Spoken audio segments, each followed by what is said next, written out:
नमस्कार, मैं के पी यादव और आप सभी का वेलकम है कृष्णा क्लासेज के यूट्यूब चैनल पर। तो चलिए, कल एग्ज़ाम है मैथमेटिक्स का, उसको ध्यान में रखते हुए थोड़ा सा वीडियो बनाने का प्रयास कर रहे हैं ताकि बहुत कम समय में आपके मैथमेटिक्स का टोटल रिवीजन हो जाए और उसी से संबंधित सारा क्वेश्चन आपको देखने को मिलेगा बोर्ड में। तो चलिए, सारे फार्मूला को एक तरफ से हम देखते हैं।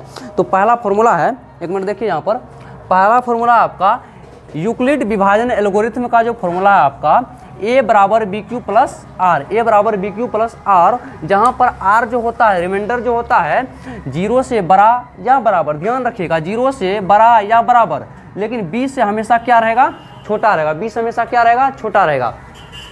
पहला ही फार्मूला है a बराबर बी क्यू प्लस आर, जहाँ r जो होता है क्या होता है, 0 से बड़ा या बराबर और b से छोटा होता है। आपको ऑप्शन में दे दिया जाता है निम्नलिखित में से कौन सा सही है। यदि a बराबर बी क्यू प्लस आर हो तो निम्न में से क्या होगा सही। तो आपको कहीं पर ये दे देगा बराबर का साइन, यहाँ दे देगा, कहीं बराबर छोड़ देगा ऑप्शन में, तो कहीं कुछ दे देगा। तो ऑप्शन वही मारेंगे जिसमें क्या होगा, r इज ग्रेटर देन और equal to 0 and less than क्या, b, तब सही होगा। क्लियर है। पहला नंबर फॉर्मूला क्या था, यूक्लिड विभाजन एल्गोरिथम का a बराबर बी क्यू प्लस आर, जहाँ r क्या है, 0 से बड़ा या बराबर है और b से क्या है, छोटा है। क्लियर है। तो चलिए नेक्स्ट पे, दूसरा फॉर्मूला बहुत ही पॉपुलर है और ये कहता है क्या, दो संख्याओं का गुणनफल, दो संख्याओं का जो गुणनफल होता है उसके एलसीएम और एचसीएफ के क्या होते हैं, बराबर होते हैं। दो संख्याओं का जो गुणनफल होता है उसके एचसीएफ और एलसीएम के बराबर होते हैं। जैसे ए कोई नंबर है, ए कोई नंबर है और बी भी कोई नंबर है, इन दोनों का मल्टीप्लिकेशन, ए भी कोई नंबर है, बी भी कोई नंबर है, इन दोनों का मल्टीप्लिकेशन जो होगा ए बी के एलसीएम और ए बी के एचसीएफ के क्या होगा, बराबर होगा। जैसे देखिए 2 और 4 ले ले, हम 2 और 4 ले लेते हैं, 2 4 का मल्टीप्लाई करेंगे तो कितना आएगा, 8 आएगा। और 2 4 का एलसीएम ले लेंगे, कितना आएगा, 2 4 का एलसीएम 4, एचसीएफ कितना आएगा 2। ये क्या देख रहे हैं आप, ये दो संख्याओं का जो गुणनफल आया वही किसके बराबर है, एलसीएम और एचसीएफ के क्या है, बराबर है। तो इससे आपको भर भर के एग्जाम में क्वेश्चन आता है और एक क्वेश्चन फिक्स है, क्या दे देगा, दो संख्याओं का गुणनफल कितना है, 40 है, एचसीएफ इतना है, तो एलसीएम निकाले। दो संख्याओं का एलसीएम ये है, एचसीएफ ये है, बी ये है, तो ये निकालें। मतलब a बराबर बी क्यू प्लस आर जो होता है, सॉरी a इंटू बी, मतलब दो संख्याओं का गुणनफल जो होता है, एलसीएम गुना एचसीएफ जो होता है, दो संख्याओं का गुणनफल अर्थात a गुना b बराबर क्या, एलसीएम ऑफ किसका, एलसीएम बोलो ना, किसका, ए बी का एलसीएम, ए बी का एचसीएफ तुमको दे देगा, दो संख्याओं का गुणनफल देगा, मान लो 40 दे दिया, हम क्या दे दिए, दो संख्याओं का गुणनफल अर्थात a गुना b बराबर क्या, 40, एचसीएफ दे दिए 5, एचसीएफ दे दिए 5, एचसीएफ 5 दे दिए, तुमको पूछेगा क्या, एलसीएम। तो यही देखो तुम, दो संख्याओं का गुणनफल तुमको 40 दे दिया, कितना दिया, 40 से समा गया क्या, a गुना b आ गया ना। एलसीएम दे दिया, मान लेते हैं 8, एलसीएम कितना दे दिया, 8। तुमको एचसीएफ बोला निकालने के लिए, तो एचसीएफ क्या होगा बोलो, ये मल्टीप्लाई में है, देखो यहाँ पे देखो, यहाँ देखो नवीन, ये क्या है, एलसीएम है, एलसीएम कहाँ जाएगा, नीचे जाएगा ना। एचसीएफ जब निकालेंगे तो ये गुना में है ना, एलसीएम गुना में, तो ये नीचे जाएगा, तो नीचे 8 आएगा, तो 8 पंच 40, तो आपको एचसीएफ कितना मिल जाएगा, 5, एचसीएफ कितना मिलेगा, 5। तो ये तीन टाइप से ये क्वेश्चन 2-3 को 100% फिक्स है, ठीक ना, 100% फिक्स है। दो संख्याओं गुणनफल a गुना b बराबर एलसीएम गुना एचसीएफ जो होता है, इसमें से a गुना b दे देगा या एलसीएम दे देगा, एचसीएफ पूछ लेगा, 3 देगा, कोई पूछ लेगा, बन जाएगा। चलो आगे बढ़ते हैं। तीसरा नंबर का जो है, ये 2 नंबर में भी पूछता है, 2 मार्क्स में भी दोनों क्वेश्चन पूछता है एलसीएम निकालने के लिए, ये सब। तीसरा नंबर है, ये पी क्यू कोई परिमेय संख्या है, पूछेगा ये शांत है कि अशांत है, शांत है कि अशांत है, 100% फिक्स है। एक क्वेश्चन इससे, एक क्वेश्चन इससे, एक क्वेश्चन इससे नहीं भी रहे चल सकता है, लेकिन इन दोनों से रहना क्या है, निश्चित है। तो पी और क्यू क्या है, आपका परिमेय संख्या है। पी और क्यू जब परिमेय संख्या है तो क्यू का अभाज्य गुणनखंड करेंगे, बोलेगा निम्नलिखित में से कौन शांत है, कौन अशांत है। तो सबसे पहले क्या करेंगे, पी बटे क्यू जो आपका रहेगा, फ्रैक्शन रहेगा या परिमेय संख्या जो रहेगा, उसमें आप क्या करेंगे, क्यू का क्या करेंगे, अभाज्य गुणनखंड करेंगे। अगर उनमें अगर 2 के पावर m 2 का सिर्फ मल्टीपल आए तब पर भी बोलेंगे क्या, शांत है। देखो यहाँ पर 2 का मल्टीपल बोलेंगे तब पर भी क्या है, शांत है। 5 का मल्टीपल मिले क्या वो है, शांत है। 2 और 5 दोनों का मल्टीपल मिल जाए तब क्या है, शांत है। लेकिन 2 और 5 के अलावा कोई दूसरा चीज मिले तो उसमें क्या हो जाएगा, ये शांत दशमलव प्रसार नहीं कहलाएगा मेरा। जैसे देखो यहाँ नवीन देखो एक बार 2/8 जैसे है, सॉरी 3/8 ले लेते हैं हम, 3/8। तो 8 का हम क्या करेंगे, अभाज्य गुणनखंड करेंगे, तो इसका क्या होगा, 2 गुना 2 गुना 2 गुना 2, यही ना आएगा। ओनली 2 ये आया, सिर्फ 2 आया, तो इसका मतलब ये क्या है, शांत है। क्या है, शांत है। अगर यहीं पर रहता कितना, 10 रहता, कितना रहता, 10 रहता, 10 का तोड़ते क्या निकलता, 2 गुना 5। देखिए 2 के पावर 1, 5 के पावर 1, 2 भी है 5 भी है, तो 2 और 5 दोनों है, तो तब पर भी ये क्या है, शांत है। अगर यहाँ पर तुमको 25 रहता, कितना रहता, 25, 25 में क्या आता, 5 गुना 5 आता ना, 5 गुना 5, सिर्फ 5, तो ये भी क्या होता, शांत होता। तो वही कहने का मतलब है, सिर्फ 2 रहे तब पर भी शांत, सिर्फ 5 रहे तब पर भी शांत, 2 और 5 दोनों रहे तब पर भी शांत। अगर इसी में 15 दे देते, हम 15 दे देते, तब क्या निकलता बताओ तो, 3 गुना 5, तो 5 तो है लेकिन 3 आ गया ना, 5 तो है लेकिन 3 आ गया ना, 5 के अलावा 3 आ गया, इसलिए इसका ये कभी शांत होने वाला नहीं है। तो समझ गया नहीं ये। अगर Q का जो अभाज्य गुणनखंड करेंगे, प्राइम फैक्टराइजेशन करेंगे, उसमें 2 के पावर m या कुछ भी 2 के पावर रहे, 5 का मल्टीपल हो और 2 और 5 का दोनों का मल्टीपल रहे, तब पर क्या बोलेंगे इसको, शांत, अदरवाइज अशांत। तो 3 बात यहाँ सीखे, 3 चीज़ है इसमें पढ़ने के लिए। एक यूक्लिड विभाजन एल्गोरिथम का फॉर्मूला a बराबर bq प्लस r, जहाँ का r क्या है, 0 से बड़ा और बराबर है और b से छोटा है। दूसरा फॉर्मूला बहुत ही लाजवाब है, 2 संख्याओं गुणनफल बराबर क्या होता है, एलसीएम गुना एचसीएफ। और तीसरा है पी और क्यू, पी बटे क्यू रहेगा तो क्या करेंगे, क्यू का अभाज्य गुणनखंड करके वो आएगा शांत आएगा। अगर 2 के पावर m, 2 का मल्टीपल, 5 का मल्टीपल या दोनों का मल्टीपल रहेगा तो क्या बोलेंगे, शांत, नहीं तो ये अशांत होगा। क्लियर बात है। इसमें देखिए रैखिक बहुपद, बहुपद जो होता है रैखिक बहुपद, द्विघात बहुपद और त्रिघात बहुपद। रैखिक बहुपद का व्यापक रूप होता है ax plus b, ax plus b. यहाँ देखो घात बोलते हैं मैक्सिमम पावर को, क्या बोलते हैं, मैक्सिमम पावर को। रैखिक बहुपद का घात क्या होता है, 1 होता है। क्या होता है, 1 होता है।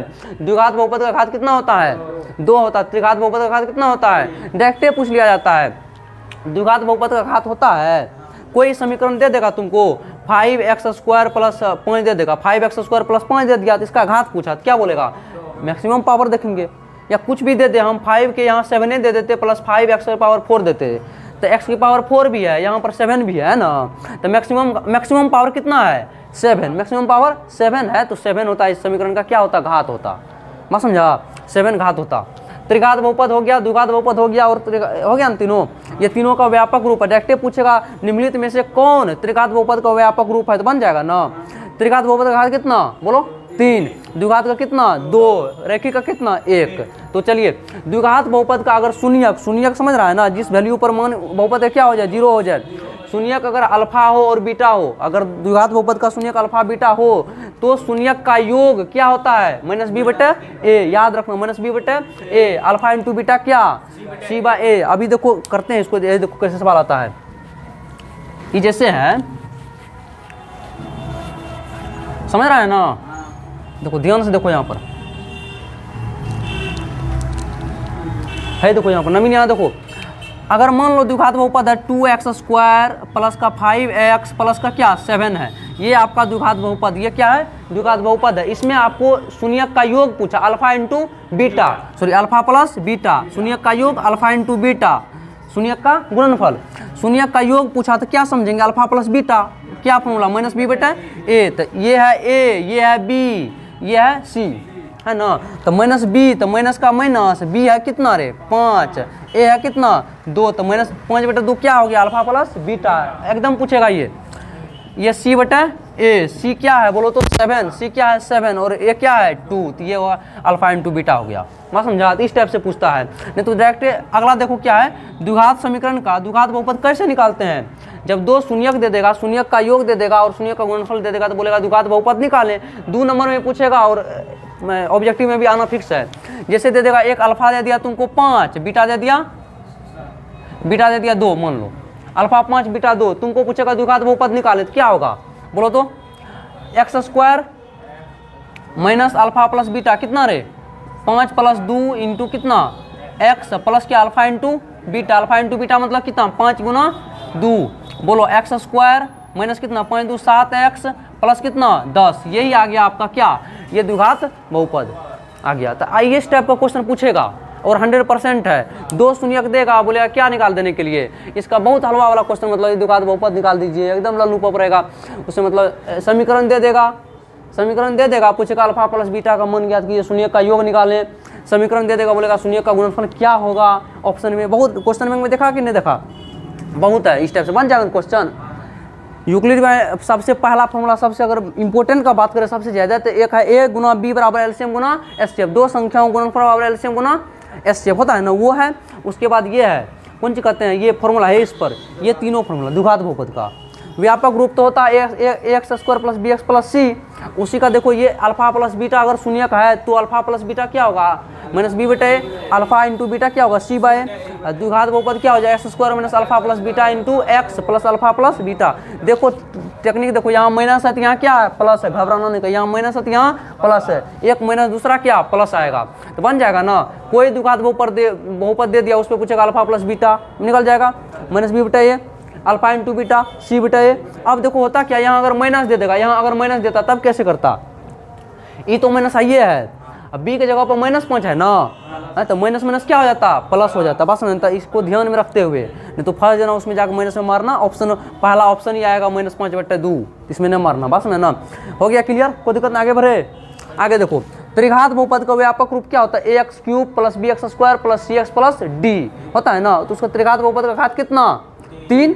तो त्रिघात बहुपद का 3 शून्यक होगा ना, 3 शून्यक, घात 3 शून्यक होगा। द्विघात बहुपद का कितना शून्यक, 2 शून्यक, द्विघात का 2, एक घाती का, एक घाती बहुपद का कितना शून्यक, 1, रैखिक बहुपद का द्विघात का 2 शून्यक, त्रिघात का 3 शून्यक, alpha beta gamma, alpha beta gamma, alpha plus beta plus gamma होगा तो क्या होगा, माइनस बी बटा ए, माइनस बी बटा ए, अल्फा बीटा देखो दूधू का pair, alpha beta beta gamma gamma alpha C बटा A, alpha into beta into gamma minus D बटा ए। इसमें क्या पूछता है, ये तो नहीं पूछता ज़्यादा, लेकिन इन दोनों को देखो, कोई समीकरण दे दिया, बोलेगा क्या शून्यकों का योगफल निकालें, ऐसे पूछेगा, alpha plus beta plus gamma नहीं देगा, बोलेगा शून्यकों का योगफल, मतलब कि alpha plus beta plus gamma यही ना, माइनस बी बटा ए देकर निकालेंगे, alpha into beta into gamma minus D बटा ए। तो डायरेक्ट पूछे शून्यकों का गुणनफल निकालें या शून्यकों का योग निकालें, तो निकाल देंगे ना आराम से। जैसे मान लीजिए x cube plus B x square plus x cube plus 7x square, question है यहाँ पर देखो, एक्स क्यूब निकालो तो x cube plus 7x square plus 5x प्लस 10, ये कोई इक्वेशन है, ये कोई बहुपद है, त्रिघात बहुपद है। बोलो तो alpha plus beta plus gamma कितना होगा, बोलो नवीन, माइनस बी बाय ए, तो माइनस बी क्या आएगा, -7 बटे ए, एक क्या है 1 है ना, कुछ तो है ना, तो -7 क्या हो जाएगा, इसका शून्यकों का योग हो जाएगा ना। शून्यकों का गुणनफल क्या होगा, अल्फा इंटू बीटा इंटू क्या gamma, alpha into beta into gamma बराबर क्या होगा, बोलो माइनस डी बाय ए, तो माइनस डी क्या होगा, डी यही ना, -10 बटे ए क्या है, ये क्या है 1, तो क्या हो जाएगा माइनस का 10 आंसर हो जाएगा। बात समझ आया, इस टाइप से इसको कर लेंगे तो हो जाएगा, मतलब जो ना। बोलिए हुआ ना क्लियर, ये द्विघात बहुपद का फॉर्मूला बोलो जल्दी से इसको देख के, X square minus alpha plus beta into X plus alpha into beta. त्रिघात बहुपद का बोलो, त्रिघात बहुपद का X cube minus alpha plus beta plus gamma into X square plus alpha beta plus beta gamma plus alpha क्या gamma alpha into X minus क्या, इसमें ध्यान देने योग्य है, यहाँ माइनस है तो यहाँ क्या है प्लस है, यहाँ क्या है माइनस है, तो उसी प्रकार से जाए alpha plus beta plus gamma बराबर minus B by A, alpha beta beta gamma gamma alpha C by A, alpha into beta into gamma minus D by A. Clear है? कोई शून्य बोलेगा कि किसी द्विघात बहुपद के 3 शून्यक, किसी त्रिघात बहुपद के 3 शून्यक कौन कौन है, 5 7 3 है। किसी त्रिघात बहुपद के 3 शून्यक 5 7 3 है, तो बताएं कि त्रिघात बहुपद कौन सा होगा, तो निकालेंगे ना यहाँ से। आपको त्रिघात बहुपद के लिए शून्य का योग चाहिए, तो तीनों को जोड़ेंगे, 5 7 12 और 12 3 15 हो गया। आपको दोनों को मल्टीप्लाई करके जोड़ना है ना, 7 5 35 7 21 अब 5 15, तीनों सबको जोड़ेंगे, इंटू एक्स करेंगे, फिर alpha into beta into gamma का मान रखेंगे। बोलिए होगा कि नहीं होगा, हो जाएगा। चलिए इतना बात था, क्लियर है ना, इतने बात याद रखना, ज़्यादा याद नहीं रखना, इसी क्वेश्चन आ जाएगा। मतलब 100 ऑब्जेक्टिव रहेगा ना, तो 50 ऑब्जेक्टिव इसने उड़ जाएगा यहाँ से। सुनो तीसरा क्या है, तीसरा चैप्टर का आगे हम तीसरा 2 चरों में 2 चर वाला रैखिक समीकरण जो चैप्टर है आपका, उसमें देखिए पहला कंडीशन बनता है a1 बाय 2 गो क्वेश्चन 2 गो समीकरण है, a1x प्लस क्या बोलो, इसका क्या है बोलो ना, a1x प्लस क्या b1y प्लस क्या c1 बराबर 0, दूसरा क्या a2x प्लस क्या b2y प्लस c2 बराबर क्या 0। सही है ना। तो इसमें क्या होगा, सबका अनुपात लेंगे, इसके कोफिशिएंट a1 बटे a2, B1/B2 C1/C2 निकालेंगे और चेक करेंगे। अगर A1/A2 B1/B2 और C1/C2 आपस में बराबर हो जाए तो पूछेगा कौन सा हल होगा, उसका संगत होगा। क्या होगा? संगत होगा। अगर तीनों बराबर है तो कैसा हल होगा? तो अनेक हल होगा इसका। क्या होगा? अनेक। और रेखा क्या होगी? संपाती होगी, एक दूसरा पर होगा। रेखा क्या होगा? संपाती होगा। जब A1/A2 बराबर B1/B2 बराबर नॉट C1/C2 होगा तब क्या होगा? असंगत होगा। हल कैसा होगा? असंगत होगा। इसका कोई हल नहीं निकलेगा, कोई हल निकलने वाला नहीं है। और रेखा क्या होगा? समांतर होगा। क्या होगा? समांतर होगा। तीसरा A1/A2 बराबर B1 बराबर नॉट B1। जब यही दोनों आपस में बराबर ना हो तो आगे चेक करने की कोई आवश्यकता नहीं है। और संगत होगा इसका हल। इसका क्या हल होगा? एक हल होगा। रेखा क्या होगी? प्रतिच्छेदी। ग्राफ पर जब जाएंगे तो कैसा कट करेगा? प्रतिच्छेदी। इसमें क्या होगा? समानांतर। इसमें क्या हो? एक ही लाइन पर लाइन करेगा रेखा, एक ही लाइन पर लाइन करेगा। तीन ही बात है और कुछ इसमें जानने योग्य नहीं है। इसमें कुछ जानने योग्य नहीं है। बात खत्म ना। तो चलिए आइए आगे देखते हैं। आइए अगला चैप्टर देखते हैं, द्विघात समीकरण का है। इसमें देखिए द्विघात समीकरण का जो व्यापक रूप होता है ax² + bx + c। नवीन देखो यहाँ पर ax² + bx + c बराबर 0। तो इसका जो d निकालते हैं, d क्या विविक्त डिस्क्रिमिनेंट जो होता है, d जो निकालते हैं तो b² - 4ac b² - 4ac। तुमको कोई इक्वेशन दे देगा x² + 7x प्लस कितना 5 बराबर 0 दे देगा। बोलेगा इसका d निकालें। d बराबर कैसे निकालेगा? b² - 4ac। b कितना है? 7 का स्क्वायर 49 माइनस 4 इंटू ए कितना है? 1 नहीं है तो कुछ तो बने हैं ना 1। और c कितना है? 5 इसको माइनस करो। 49 माइनस कितना 20 29 आपका क्या निकला? d। कोई इक्वेशन देगा डायरेक्ट पूछ लेगा इसका डिस्क्रिमिनेंट d निकालने, विविक्तर निकाले तो b² - 4ac हो गया ना। ये बहुत बार पूछता है। अब देखो 3 कंडीशन बनता है इसमें द्विघात समीकरण में। d बराबर 0, अगर d 29 आया ना, d 29 आया, अगर d बराबर 0 आ जाए तो क्या होगा? मूल कैसा होगा? वास्तविक और समान होगा। मूल वास्तविक और समान होगा। और d बड़ा हो जाएगा 0 से बड़ा ना है। अगर d 0 से बड़ा हो जाए तो मूल क्या होगा? वास्तविक एवं असमान होगा। क्या होगा? याद रखना इसको। और d छोटा होगा 0 से, अगर माइनस में आ जाता है तो उसका कोई अस्तित्व नहीं है। मूल क्या होगा? अवास्तविक होगा। तो मेन रूप से आपको ये फॉर्मूला याद रखना है। d बराबर क्या होगा? b² - 4ac। d बराबर क्या? b² - 4ac। तो अब यही फॉर्मूला है ना, यही देख रहा है ना, ये फॉर्मूला बहुत इंपॉर्टेंट है। कोई इक्वेशन दे देगा, बोलेगा मूल निकालने के लिए 2 नंबर में पूछेगा मूल निकाले, तो 2 नंबर का क्वेश्चन यहाँ से बन जाएगा आपका। तो इसका फॉर्मूला होता है मूल का, एक फॉर्मूला है श्रीधराचार्य सूत्र होता है, इसको बोलते हैं -b ± √d -b ± √d बटे 2a -b ± √d बटे 2a। इस फॉर्मूला के सहारे हम इसका क्या निकाल सकते हैं? मूल। जैसे ये इक्वेशन है, d कितना निकला? √29 ना, इसको हम निकाल सकते हैं मूल से। देखो माइनस का b क्या है? 7, तो माइनस का 7 plus minus under root of कितना 29, अंडर रूट ऑफ कितना 29 अपन कितना 2a, 2 इंटू ए कितना है 1 है ना, तो कोई वैल्यू नहीं। तो यही इसका मूल हो जाएगा। इसको हल करेंगे तो यही इसका क्या निकल जाएगा? मूल निकल जाएगा। लेकिन यहाँ पर ना √29 आया है, आपको जो इक्वेशन दिया जाएगा तो सिंपल रहेगा, √25 आएगा, डी का वैल्यू 5 ना निकल जाएगा। तब इसमें जोड़ेंगे घटाएंगे तो यहाँ जो मूल निकलेगा दूगो, एगो प्लस में एगो माइनस में, तो वही आपका दूगो इक्वेशन का सॉल्यूशन होगा और मूल होगा। यही आपका क्या हो जाएगा? आंसर हो जाएगा। द्विघात बहुपद में आपको सिर्फ 2 बातें याद रखनी है, d बराबर b² - 4ac होता है और इसका मूल निकालने का तरीका ये होता है। वैसे भी पूर्ण वर्ग करके निकाल सकते हैं, पूर्ण वर्ग करके भी निकाला जा सकता है मूल को। उसके बाद आपको यहाँ से क्या फ़ायदा होगा? यहाँ से क्या फ़ायदा होगा जानते हैं? इक्वेशन दे देगा, बोलेगा इस इक्वेशन का k सा वैल्यू रख देगा, बोलेगा इस इक्वेशन का में k का वैल्यू निकालें जहाँ पर क्या मूल बराबर है। तो मूल बराबर है तो क्या करेंगे? d बराबर 0 करेंगे कि नहीं करेंगे? d बराबर 0 करेंगे तब निकल जाएगा। क्लियर है? आगे देखिए एपी का चैप्टर, एपी में अगर A1 A2 A3 A4 AP में है तब इसका d कैसे निकालते हैं? सारवंतर, d को बोलते हैं सारवंतर। सारवंतर कैसे निकालते हैं जानते हैं? बाद वाले टर्म मतलब सेकंड टर्म में से फर्स्ट टर्म को घटा देंगे लगातार में, इसको सेकंड में से फर्स्ट को घटा देंगे तो क्या निकल जाएगा? d निकल जाएगा। तो A2 - A1 अगर 2, 4, 6, 8, 10 एपी में है ना, इसका जब d निकालेंगे सारवंतर तो d बराबर क्या होगा जानते हैं? 4 - 2 बराबर क्या हो जाएगा? 2, या 6 - 2 अंतर 2 पद का, समझे ना, निकल जाएगा d। अब ये निकालेगा एनवां पद का फॉर्मूला है। क्या है? एनवां पद का फॉर्मूला है। एनवां पद का A1 AN से डिनोट करते हैं या TN से या L से नोट करते हैं। A plus N-1 into D. इस AP का बोलेगा एनवां पद निकाले, इस AP का एनवां पद निकाले। कौन AP का है? ये AP का एनवां पद निकाले तो क्या निकालेगा बोलिए? AN बराबर क्या निकालेंगे बोलिए? A प्लस ये क्या है? 2 प्लस N-1। N कितना है? हाँ, एनवां पद मतलब मान लो 10वां पद बोला है, 10वां पद निकालेंगे। कौन पद निकालने के लिए? 10वां पद। तो n बराबर क्या दिया? 10।